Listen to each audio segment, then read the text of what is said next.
आज जो कहानी आपको सुनाने जा रहा हूं उसको लिखा है मेरी मंडली की सदस्य कंचन पंत ने और इस कहानी का नाम है पेपर बोट। सुबह जब अलार्म की आवाज से नींद खुली तो देखा आसमान में काले सफेद बादल छाए हुए थे। मौसम उदास था, उतना ही उदास जितना मैं। आज ज्यादा काम नहीं था और कुछ करने का मन भी नहीं, पर शुक्र है आज ऑफिस नहीं जाना था। पिछले कई हफ्तों में शायद पहली बार मुझे वीकली ऑफ मिला था और आज मैं सिर्फ सोना चाहता था। अलार्म का स्नूज फीचर ऑफ करके मैं फिर से सोने जा ही रहा था कि फोन रिंग होने लगा। हेलो, मैंने बिना नंबर देखे फोन उठाया और रूखे स्वर में कहा, आलोक, राघव है सम इमरजेंसी, उसकी शिफ्ट आज तुम कर लो, नेक्स्ट वीक कॉम्प ऑफ ले लेना। बॉस का फोन था। गुस्सा इतना आया कि दिल किया फोन पटक दूं, लेकिन पिछले हफ्ते भी किसी बात पे बॉस से बहस हो गई थी, इसलिए आज मैंने खुद को कंट्रोल किया। वैसे भी कुछ सालों से मैं कुछ ज्यादा ही गुस्सा होने लगा हूं। पिछले हफ्ते इसके लिए मुझे वार्निंग भी मिल चुकी थी। पेशेंस और कॉमन सेंस एक पायलट के लिए सबसे जरूरी है। इतनी जल्दी टेम्पर लूज करोगे तो कैसे काम चलेगा, बॉस ने मुझसे कहा था। जल्दी जल्दी नहा के मैंने 2-3 चम्मच कॉर्नफ्लेक्स निकले और यूनिफॉर्म पहनने लगा। कैप पहनकर उस पे लिखे अपनी एयरलाइन के लोगों को देखकर एक पल को मेरे हाथ रुके। काश मैं राशिद को भी दिखा पाता ये कैप। काश मैं उसको बता पाता कि दोस्त, मैंने जहाज उड़ाना सीख लिया है। मेरी कैप पे लगा ये लोगो सिर्फ मेरा नहीं, उसका भी तो सपना था। फोन फिर बज रहा था। जैसा कि उम्मीद थी, कैब का ड्राइवर वक्त से पहले आ गया था मुझको पिकअप करने। उसको रुकने को बोल के मैंने लिफ्ट का बटन दबाया, तभी ताज़ा ताज़ा बनती मेथी की पूरी की खुशबू से मेरा ध्यान अपने बगल वाले फ्लैट पे चला गया। ये लोग 2 महीने पहले इस फ्लैट में शिफ्ट हुए थे। हालांकि मेरा परिचय अब तक सिर्फ इनसे घर से रोज सुबह आने वाली खाने की खुशबू से ही हुआ था। कभी पूरी, कभी पराठे, कभी हलवा। हर सुबह लिफ्ट में घुसते समय एक नई खुशबू मेरी नाक से होके गुजरती और हर सुबह मैं बचपन के उन दिनों में पहुंच जाता जब हर रोज का नाश्ता, लंच या रात का खाना भी किसी दावत जैसा लगता था। अब तो मैं भूल ही गया हूं कि मैं खाने का कितना शौकीन हुआ करता था, और मुझसे भी ज्यादा शौकीन था मेरा दोस्त राशिद। हमें खाने का जितना शौक था, अम्मा को उतना ही खिलाने का। हर इतवार को घर पे पूरी आलू बनते थे। फूली हुई पूरी में टप से उंगली घुसाकर हम छेद करते और उसमें आलू की सब्जी भर के पूरी को बर्गर की तरह खाया करते। गरम पूरी में छेद करने के चक्कर में न जाने कितनी बार भाप से हाथ भी जला, लेकिन अगली बार जब पूरी सामने आती तो हम फिर वही खेल खेलने लगते। पर अब तो वक्त मुट्ठी में बंद बर्फ की डली की तरह पिघल चुका था। अब न बचपन था, न वो मासूमियत, और न ही मेरा वो प्यारा दोस्त। एयरपोर्ट पहुंचने के लिए देर हो रही थी, इसलिए अपनी यादों की अटैची को बंद करके मैं जल्दी जल्दी लिफ्ट से उतरा। आसमान अब और काला और मौसम और गमगीन हो गया था। बाएं हाथ पर बूंदों का एहसास हुआ तो मैंने आसमान की ओर देखा। बादल अचानक बरसने लगे थे, जैसे शैतानी करके लौटा कोई बच्चा मार खा के रो पड़ा हो। What the hell? मैं भीगने से बचने के लिए झल्लाकर बिल्डिंग के कॉरिडोर की तरफ भागा। अब इस बारिश और कीचड़ में बाहर तक चल के जाना मुश्किल था। ड्राइवर को इंतजार करने को कह के मैं वहीं बारिश रुकने का वेट करने लगा। तभी मिट्टी के एक ढेर के पास खेलते 2 बच्चों पे मेरी नजर टिक गई। बिल्डिंग के चौकीदार के बच्चे थे शायद। कागज के पन्ने से नाव बनाने की कोशिश कर रहे थे दोनों। लाल टी शर्ट और काली निक्कर पहने जो छोटा बच्चा था, उसकी नाव बार बार बिगड़ जाती थी। अरे ऐसे नहीं, पेपर को बीच से मोड़ना, अच्छे से प्रेस नहीं करेगा तो नाव तैरेगी कैसे? बड़ा वाला मिट्टी के ढेर से पानी को रोकने की कोशिश करते हुए उसे नाव बनाना सिखा रहा था। 1-2 कोशिश के बाद उसने अच्छी सी नाव बना ही ली। बारिश अब थोड़ी कम हो गई थी, पर मेरा ध्यान इन बच्चों से हट ही नहीं रहा था। कंपाउंड में जो पानी जमा हुआ था उस पे अब दोनों की पेपर बोट तैर रही थी। दोनों कभी अपनी नाव के आसपास के पानी पे हाथ मार के उसे आगे ठेलते तो कभी खुशी के मारे उछलने लगते। मुझे लगा जैसे उस नाव के साथ मैं खुद बह निकला हूं उन पुराने दिनों की ओर, उन यादों की ओर जब राशिद और मैं मिलके स्कूल की नोटबुक से फाड़ फाड़ कर कागज के हवाई जहाज बनाया करते थे। घर के पास जो काले पत्थर वाला टीला था वहां खड़े होकर उनको उड़ाते थे। उड़ाता हालांकि राशिद ही था। मेरा जहाज तो अक्सर हिचकोले खाता हुआ कुछ ही कदम पे गिर जाया करता था। सर आपकी कैब आ गई। चौकीदार की आवाज से मेरा ध्यान टूटा।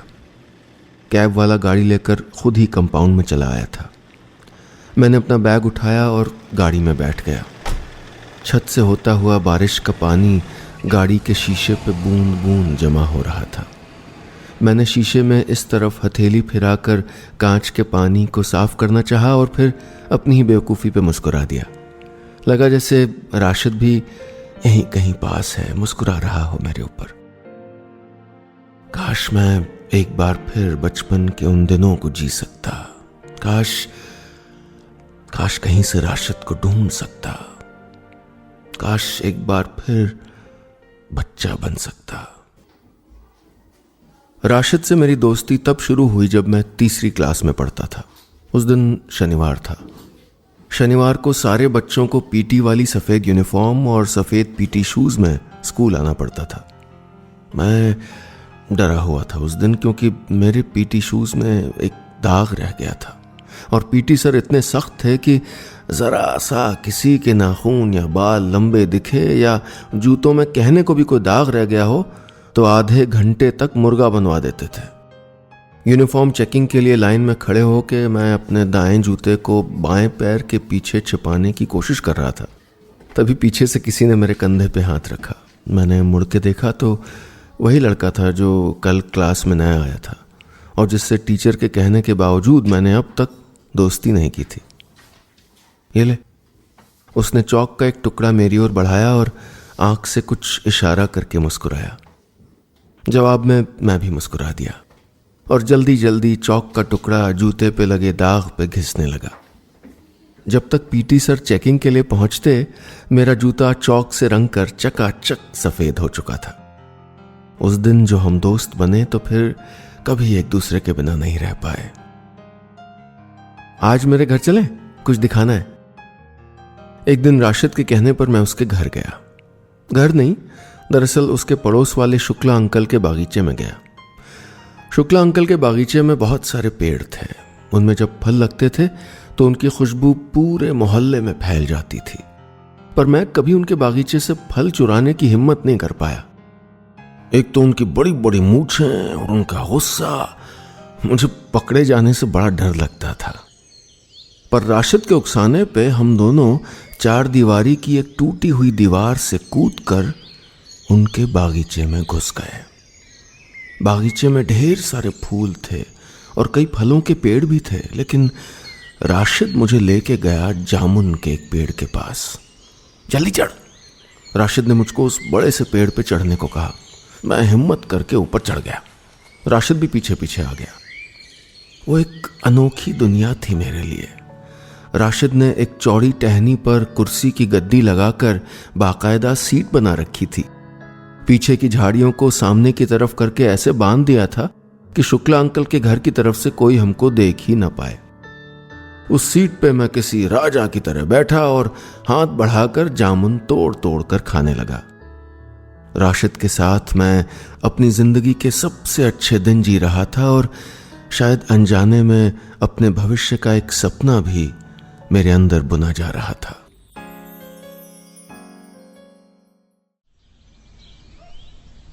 हवाई जहाज का बहुत शौक था मुझे।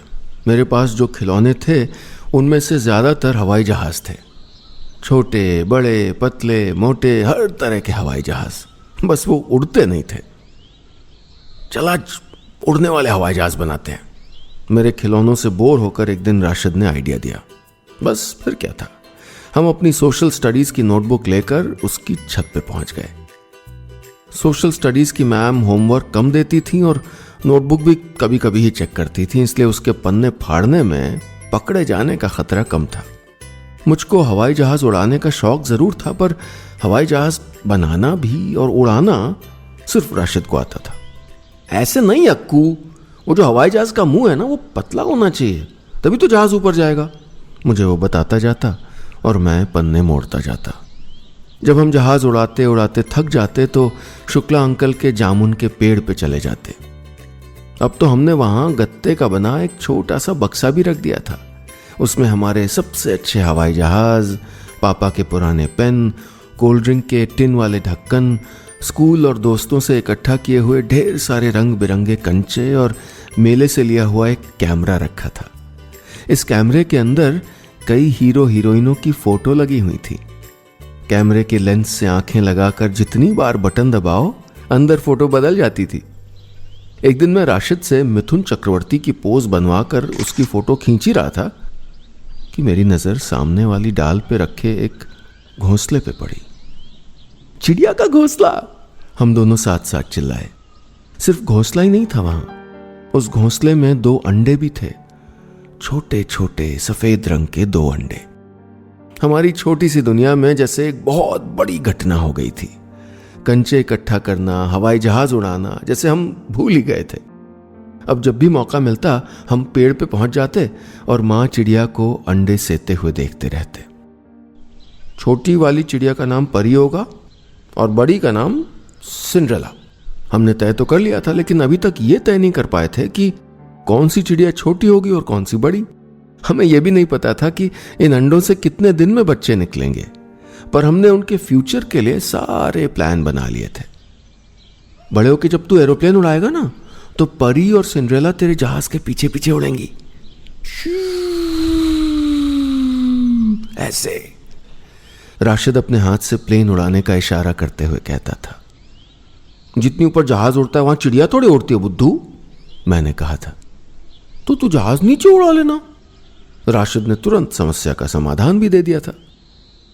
मैंने कभी नहीं सोचा था, लेकिन शायद राशिद को बचपन से पता था कि बड़ा होके मैं पायलट ही बनूंगा।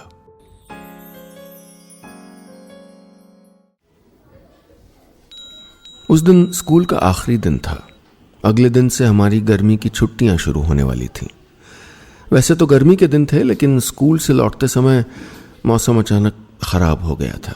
आसमान में बादल थे और बीच बीच में बिजली भी कड़क रही थी। हमें बार बार परी और सिंड्रेला की चिंता हो रही थी। हमारा तुरंत घर पहुंचना जरूरी था ताकि उनको बारिश से बचाने का कुछ इंतजाम कर सकें। भागते दौड़ते घर पहुंचे तो देखा शुक्ला अंकल बरामदे में ही बैठे हैं। हमारा कलेजा मुंह को आ गया।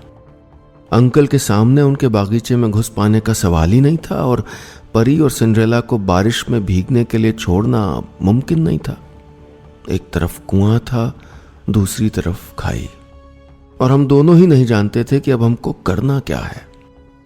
कुछ देर तक हम 4 दीवारी के पास खड़े सोचते रहे। तभी हल्की बूंदाबांदी शुरू हो गई। अब वक्त बिल्कुल नहीं था। राशिद ने आंखों ही आंखों में मुझको इशारा किया और बागीचे के दूसरी ओर लगे अमरूद के पेड़ की ओर दौड़ गया। मैं कुछ समझ पाता इससे पहले ही वो पत्थर से निशाना लगाकर अमरूद तोड़ने लगा था। ए, कौन है वहां पर? चिल्लाते हुए शुक्ला अंकल अमरूद के पेड़ की तरफ दौड़े तो मुझको भी होश आया। मैं जल्दी से पेड़ पे चढ़ गया। प्लास्टिक की एक मोटी थैली मैंने पेड़ की डाली के ऊपर ऐसे लगा दी कि घोंसले में पानी न गिरे। परी और सिंड्रेला को पानी से बचाने का इंतजाम तो मैंने कर लिया था, लेकिन राशिद को शुक्ला अंकल ने पकड़ लिया। अंकल अपनी हथेली से उसके कान उमेटते हुए उसको उसके घर ले जा रहे थे। मैं पेड़ के पीछे से छुपकर उसी की ओर देख रहा था। हमारी नजरें मिली। मैंने उसको इशारा किया कि घोंसला ठीक है। दर्द के बावजूद राशिद के चेहरे पे मुस्कान आ गई। शुक्ला अंकल ने मुझको तो नहीं देखा, लेकिन उसको खींचते हुए उसके घर ले गए। अगले कुछ दिन बहुत अजीब थे। मैं रोज राशिद के घर जाता, लेकिन अंदर जाने की हिम्मत नहीं होती। 1 दिन, 2 दिन, 3 दिन, पूरा हफ्ता गुजर गया और मैंने उसको देखा नहीं था। एक और हफ्ते बाद मैंने हिम्मत करके उसके घर का दरवाज़ा खटखटाया। बोलो बेटा। दरवाज़ा किसी बूढ़ी आंटी ने खोला था। वो नए किराएदार थे इस घर के। राशिद के पापा का एक हफ्ते पहले ही ट्रांसफ़र हो गया था। वो अपने परिवार के साथ किसी और शहर चला गया था, मुझसे मिले बिना। पिछले 3 साल से सिर्फ राशिद ही मेरा दोस्त था। उसके अलावा मुझको आज तक किसी की ज़रूरत महसूस नहीं हुई थी, और अब वो मेरे साथ नहीं था। मेरा मन किया कि मैं उसी जामुन के पेड़ पे बैठकर जोर जोर से रोऊं, लेकिन मैं बागीचे की तरफ जाने के बजाय घर की ओर मुड़ गया। तभी पीछे से आवाज आई, रुको लड़के। सामने शुक्ला अंकल थे। डर के मारे मेरे हाथ पैर कांपने लगे थे। ये तुम्हारे लिए, बहुत मीठे हैं, जूस बनवा के पी लेना। उन्होंने पके हुए जामुन से भरा हुआ एक डिब्बा मेरी ओर बढ़ाया। और ये तुम्हारा सामान, पेड़ की छटाई कर रहा था तब मिला। मैंने झटके से उनके हाथ से वो थैली ले ली। थैली में वही छोटा सा गत्ते का डिब्बा था जिसमें हमारे बनाए कागज़ के एरोप्लेन थे, रंग बिरंगे कंचे थे, पापा के पुराने पेन थे, मेले में ख़रीदा हुआ प्लास्टिक का वो कैमरा था, और साथ में स्केच पेन से रंगा हुआ पायलट की टोपी पहने हुए एक लड़के का चित्र था, जिसके नीचे लिखा था कैप्टन आलोक वर्मा। अपनी भीगी हुई आंखों से भी मैंने राशिद की हैंडराइटिंग पहचान ली। प्लास्टिक की थैली लिए सर झुकाए मैं लौट रहा था तो अंकल पीछे से बोले, सुनो, तुम्हारी चिड़िया के बच्चे अब उड़ना सीख गए हैं। मैं चौंक के पीछे मुड़ा तो देखा अंकल मुस्कुरा रहे थे। मेरे चेहरे पे भी हल्की मुस्कान आ गई। फिर मैं राशिद और मेरी दोस्ती की निशानी लेकर घर लौट गया। 20 साल गुजर गए हैं उस बात को। उसके बाद भी कई लोग जिंदगी में आए, कई लोगों से दोस्ती हुई, लेकिन राशिद की जगह कोई नहीं ले पाया। सच्चे रिश्ते शायद होते ही इतने गहरे हैं। मुझे अचानक से अपनी उदासी, अपनी खींच की वजह समझ में आ गई थी। मेरे पास सब कुछ था, लेकिन शायद बचपन की मिठास लिए वो मासूम रिश्ते नहीं थे। पर अब भी बहुत देर तो नहीं हुई थी। मेरे अंदर वो बच्चा तो आज भी जिंदा था। मैंने मन ही मन तय किया कि अपने बचपन के दोस्त को इस तरह खो नहीं जाने दूंगा। एक बार फिर दिल से कोशिश करूंगा उसको ढूंढने की, उसके साथ फिर उन्हीं यादों को जीने की। गाड़ी ऑफिस के पास पहुंच गई थी। मैंने ड्राइवर को रुकने का इशारा किया। बारिश भी अब बहुत तेज हो गई थी, लेकिन इस बार बारिश से मुझको खींच नहीं हो रही थी, सुकून मिल रहा था। सर, अंदर तक छोड़ देता हूं, ड्राइवर ने कहा, लेकिन मैं उसको अनसुना करके गाड़ी से उतर गया। आज काम के लिए लेट हो जाने की चिंता नहीं थी। सफेद यूनिफॉर्म में दाग लग जाने की परवाह नहीं थी।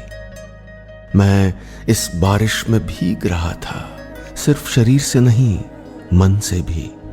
और मैंने महसूस किया कि उदासी की जो एक परत मेरे दिल पे न जाने कितने सालों से चढ़ी हुई थी, वो धीरे धीरे बह रही थी। यादों के समंदर में मैं एक पेपर बोट बन गया था। बस इतनी सी थी ये कहानी।